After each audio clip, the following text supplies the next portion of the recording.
اسلام آباد میں اپوزیشن رہنما میڈیا سے گفتگو کر رہے ہیں۔ بچوں پر بھی کھیل جاتے ہیں۔ اس صورتحال میں ضرورت اس بات کی پڑی کہ پی ڈی ایم ایک مؤثر اقدام کرے۔ چنانچہ ہم فوری طور پر اگلے 2 ہفتوں کے لیے 20 اکتوبر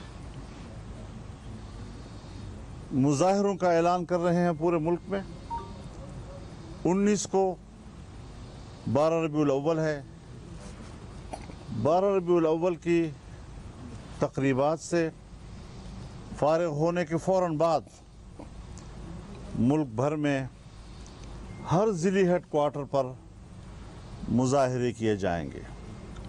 تب تک ہم پی ڈی ایم کی تمام ذیلی تنظیموں کو ہدایت کرتے ہیں، صوبائی تنظیموں کو بھی، اور صوبوں سے کہیں گے کہ وہ اپنی ضلعی تنظیموں کو ہدایت کریں کہ وہ باہمی طور پر خود بھی رابطے میں آ جائیں اور شہر کے اور پورے علاقوں کے ہر شعبہ زندگی سے وابستہ، چاہے وہ دکاندار ہے، چاہے وہ تاجر ہے، بڑا تاجر ہے، چھوٹا تاجر ہے، چاہے وہ وکیل ہے، چاہے مزدور ہے، چاہے کسان ہے، جو اس وقت ملک کا ہر شہری اس ساری صورتحال سے متاثر ہے، ضروری ہے کہ پوری قوم کو اپنے ساتھ لے کر بھرپور قسم کے مظاہرے ملک کے طول و عرض میں شروع کر دیے جائیں، اور اس کا تسلسل جو ہے پھر باقی رہے گا۔ جو ہی ایک مرحلہ مکمل ہوگا تب تک پی ڈی ایم اگلے مرحلے کا اعلان کرے گی، اور اس طریقے سے مہنگائی کے خلاف ملک بھر میں ایک بھرپور تحریک شروع کی جائے گی۔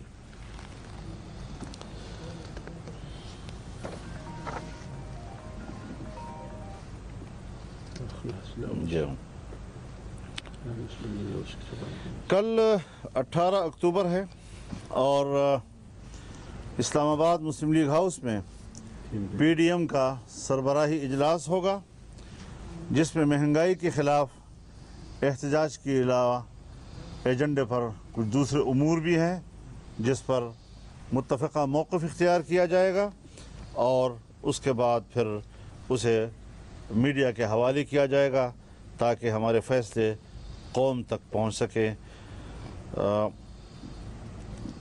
ملک میں مہنگائی، بے روزگاری اور معاشی تباہی سے نجات دلانے کے لیے قوم کو اب گھروں سے نکلنا ہوگا، عام آدمی کو میدان میں آنا ہوگا، اور پی ڈی ایم ان کی قیادت کرنے اور ہر محاذ پر ان کے ساتھ شانہ بشانہ بلکہ آگے ہو کر اس محاذ پر لڑنے کے لیے تیار ہے، اور اس کے لیے ہم اپنی تنظیموں کو باقاعدہ ہدایات دے رہے ہیں۔ ہم پوری قوم سے اپیل کرتے ہیں کہ ان مظاہروں میں، ریلیوں میں اور جو مارچ ہیں تو اس میں بھرپور شرکت کریں اور پوری خود اعتمادی کے ساتھ میدان میں آئیں۔ انشاءاللہ ہم ایسے حکمرانوں کو جو قوم کے لیے عذاب بن جائیں، ان کو مزید قوم پر مسلط ہونے کا موقع نہیں دینا چاہتے۔ 3 سال پہلے پاکستان کے کل قرضے کا حجم 25,000 ارب روپے تھا، اور اس وقت 45,000 ارب ہو گیا ہے۔ یہ قوم کیسے ادا کرے گی؟ قوم کے بچے کس طرح اس کے متحمل ہوں گے کہ ہم 3 سال پہلے ملک کا معاشی گروتھ یعنی سالانہ ترقی کا تخمینہ 5.8% تھا، اور اب ہم منفی میں جا رہے ہیں۔ تو ایسے حکمرانوں کو جو جعلی بھی ہیں اور نااہل بھی ہیں، نالائق بھی ہیں، کرپٹ بھی ہیں، تو ان کو قوم پر مسلط ہونے کا مزید کوئی حق حاصل نہیں ہے۔